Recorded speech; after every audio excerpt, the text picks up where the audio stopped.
Hi friends, welcome to ವರ್ಷ vlogs. ಇವತ್ತು ಆಳ್ವಿ ಪಾಯಸವನ್ನು ಹೇಗೆ ಮಾಡೋದಂತ ನೋಡೋಣ. ಈ ವಿಡಿಯೋ ನಿಮ್ಗೆ ಇಷ್ಟ ಆಗಿದ್ದರೆ like, share, comment and subscribe ಮಾಡ್ಕೊಳ್ಳಿ. ಆಳ್ವಿ ತುಂಬ ಆರೋಗ್ಯಯುತವಾದ ಪಾಯಸ. ಇದು ಮಾಡುವುದು ತುಂಬ ಸುಲಭ. 2 ಟೇಬಲ್ ಸ್ಪೂನಷ್ಟು ಇಲ್ಲಿ ಆಳ್ವಿ ತೊಗೊಂಡಿದ್ದೇನೆ.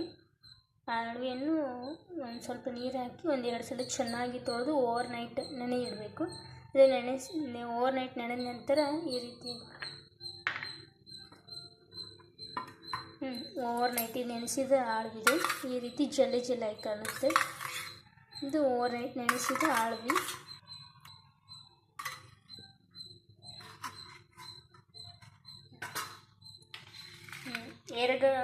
ಎರಡು ಟೇಬಲ್ ಸ್ಪೂನಷ್ಟು ತುಪ್ಪ ಬೇಕು. ಇದು ಜವಾರಿ ಆಕಳದ ತುಪ್ಪ. ಇದು ನೀವು ಯಾವುದಾದ್ರೂ ತುಪ್ಪನೂ ಬಳಸ್ಬೋದು. 2 ಟೇಬಲ್ ಸ್ಪೂನಷ್ಟು ಬೇಕು. ಒಂದು ಅರ್ಧ ಬೌಲಷ್ಟು ಬೆಲ್ಲ, ಒಂದು ಅರ್ಧ ವಾಟದಷ್ಟು ಹಾಲು ಮತ್ತು 1 ಗ್ಲಾಸಷ್ಟು ನೀರು ಬೇಕು. ಇಷ್ಟು ಸಾಮಗ್ರಿಗಳು ಬೇಕು ಆಳ್ವಿ ಮಾಡೋದಕ್ಕೆ. ಈಗ ಒಂದು ಪಾತ್ರೆ ಇಟ್ಟು ಅದಕ್ಕೆ 1 ಗ್ಲಾಸಷ್ಟು ನೀರು ಹಾಕೋಣ. ನೀರು ಚೆನ್ನಾಗಿ ಕುದಿಬೇಕು.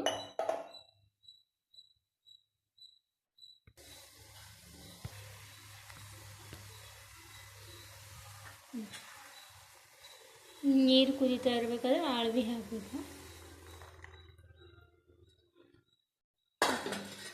ಆಳ್ವಿ ಹಾಕಿ ಸಣ್ಣ ಉರಿಯಲ್ಲಿ 5 ನಿಮಿಷ ಇನ್ನು ಸರಿಯಾಗಿ ಕುದಿಸ್ಕೋಬೇಕು. ಚೆನ್ನಾಗಿ ಕುದಿಬೇಕು. ಒಂದು 5 ನಿಮಿಷ.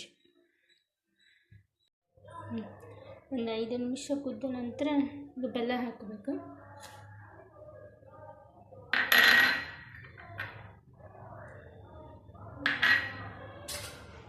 ಬೆಲ್ಲ ಚೆನ್ನಾಗಿ ಕರಗಬೇಕು.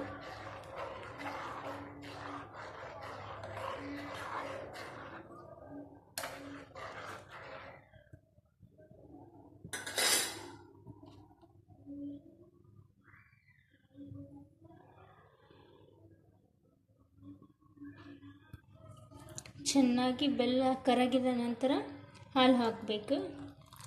ಮುಂಚೆ ಹಾಲು ಹಾಕಬಾರ್ದು. ಹಾಲು ಹಾಕಿದರೆ ಹಾಲು ಒಡೆಯುವ ಸಾಧ್ಯತೆ ಇರುತ್ತದೆ. ಹಾಲು ಹಾಕಿ 1-2 ನಿಮಿಷ ಕುದಿಸ್ಕೋಬೇಕು. ಇದು ಬಾಣಂತಿಯರಿಗೆ, ಬೆನ್ನು ನೋವು, ಸೊಂಟ ನೋವು ಅನ್ನೋರಿಗೆ ರಾಮಬಾಣ. ಇದು ವಾರದಲ್ಲಿ 1 ಅಥವಾ 2 ಸಲ ಕುಡಿಬೋದು. ಇದು ತುಂಬ ಹೀಟ್. ಜಾಸ್ತಿ ಹೀಟ್ ಆಗುವವರಿಗೆ ವಾರದಲ್ಲಿ 1 ಬಾರಿ ಕುಡಿಯಬೇಕು. ಸೊಂಟ ನೋವು, ಬೆನ್ನು ನೋವು, ಮಂಡಿ ನೋವು, ಜಾಯಿಂಟ್ ಪೈನ್ ಅನ್ನೋರಿಗೆ ಇದು ತುಂಬ ಒಳ್ಳೆಯದು.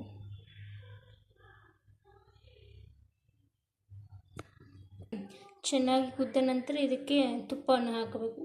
ಒಂದು ಸ್ಪೂನಷ್ಟು ತುಪ್ಪ ಹಾಕಬೇಕು. ತುಪ್ಪ ಹಾಕಿ ಇನ್ನು ಸ್ವಲ್ಪ ಕುದಿಸೋಕೆ ಟೋಟಲ್ ಚೆನ್ನಾಗಿ 8-10 ನಿಮಿಷ ಸರಿಯಾಗಿ ಕುದಿಸ್ಕೋಬೇಕು. ಸರಿಯಾಗಿ ಕುದಿದೇ ಇದ್ದರೆ ಲೂಸ್ ಮೋಷನ್ ಆಗೋ ಸಾಧ್ಯತೆ ಇರುತ್ತೆ. ಚೆನ್ನಾಗಿ ಕುದಿಸ್ಕೋಬೇಕು.